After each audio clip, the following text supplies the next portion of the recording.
Welcome to Walk by Faith. Please like, subscribe, ring the bell for notifications, and share. Today we are doing another installment of Diving into the Prophets, and we are in Isaiah 11.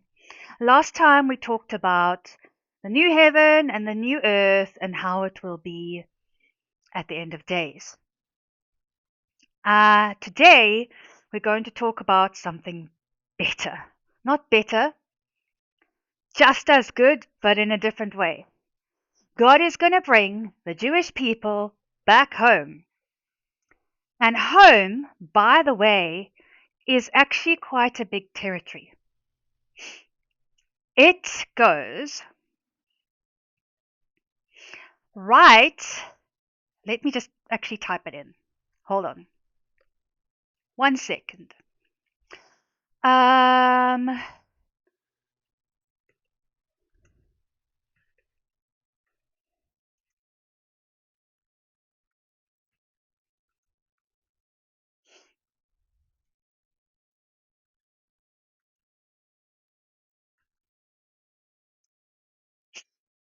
Sorry.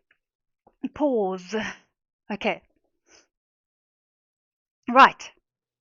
According to the Bible, this is according to the Bible, Genesis 15, verse 18 to 21, the original territory God promised to Abraham and his descendants, often called the Promised Land or Greater Land of Israel, stretches from the Wadi of Egypt, the Brook of Egypt, to the Euphrates River.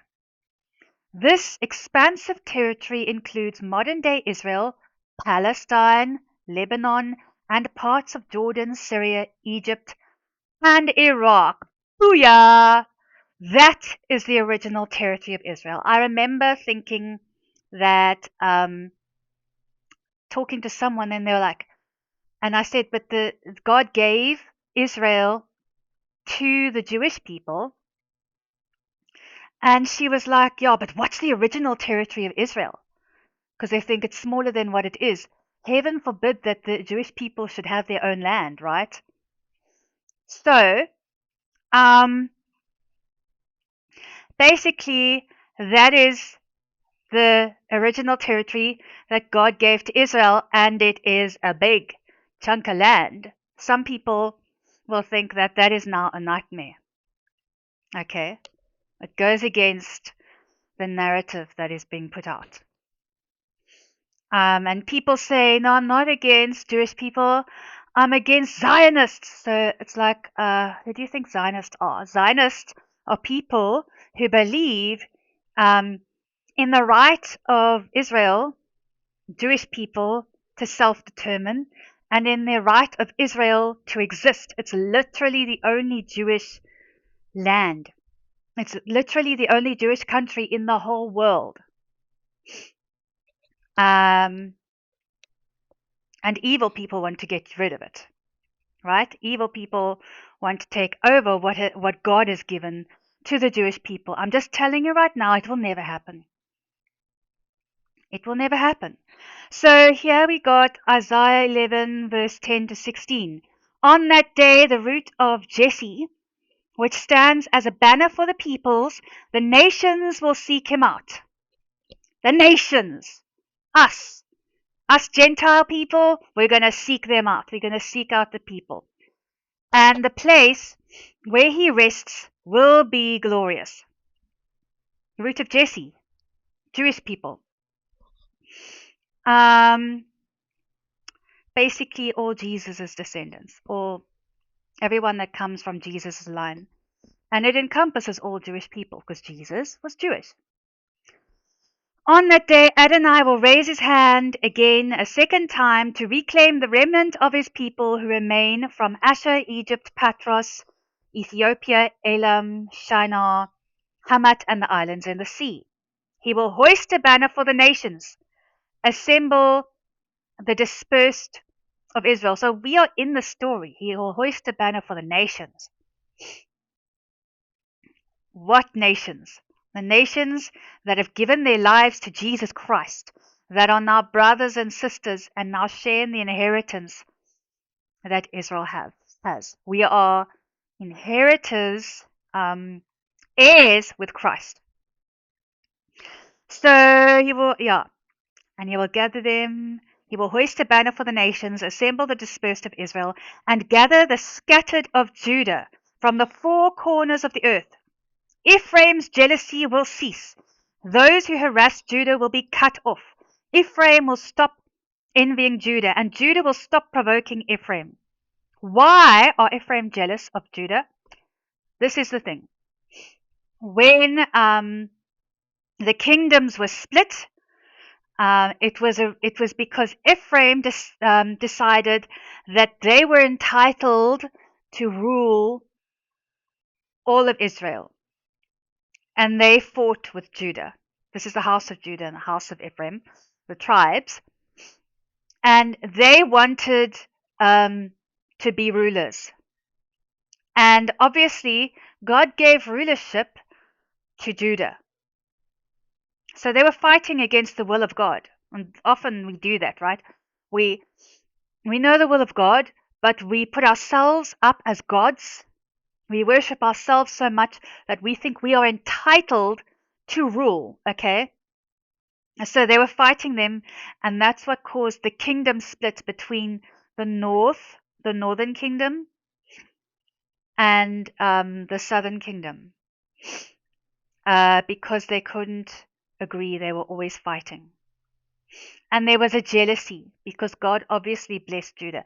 I mean, he blesses all Jewish peoples, all Israelites, but it was dependent on whether they were obeying God and not being idolaters and not following after the ways of the people around them, which were really greatly offensive to God. Okay, so that's why Ephraim was jealous. They will swoop down on the flank of the Philistines to the west. Now, this is what's going to happen. This is for the end time. So this is for soon. I mean, it's coming. It's coming soon. He is coming back. Praise the Lord, right? They will swoop down on the flank of the Philistines to the west. Together they will pillage the people to the east. They will put out their land over Edom and Moab, and the people of Ammon will obey them. Adonai will dry up the gulf of the Egyptian sea, not the Red Sea, the Egyptian sea. So this is still going to happen. Adonai will dry up the gulf of the Egyptian sea. He will shake his hand over the Euphrates River, which has already been happening, to bring a scorching wind, dividing it into 7 streams and enabling people to cross on dry land. This is the second time he's doing this. Okay, but this time it's not for the Israelites to cross on dry land, it's for their enemies to come on dry land, to try to attack Israel, and people call that Armageddon. There will be a highway for the remnant of his people who are still left from Asher, just as there was for Israel when he came out of the land of Egypt. So he's going to bring all Jewish people back to their land. He's going to gather us also with them. We are now included in the blessings of Israel because we have accepted Christ.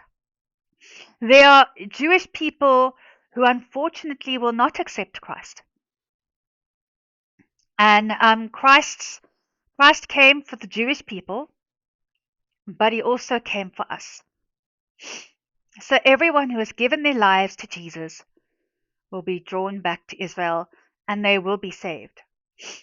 And he will protect us. And if we die, like it says in Esther, if I perish, I perish. But if I perish, I do not perish, because I go to my Father in heaven. I go to spend the rest of my life, my everlasting life, with Jesus, and there is no greater gift than that. And on that note, we will stop for today, and I'll see you tomorrow. Bye-bye!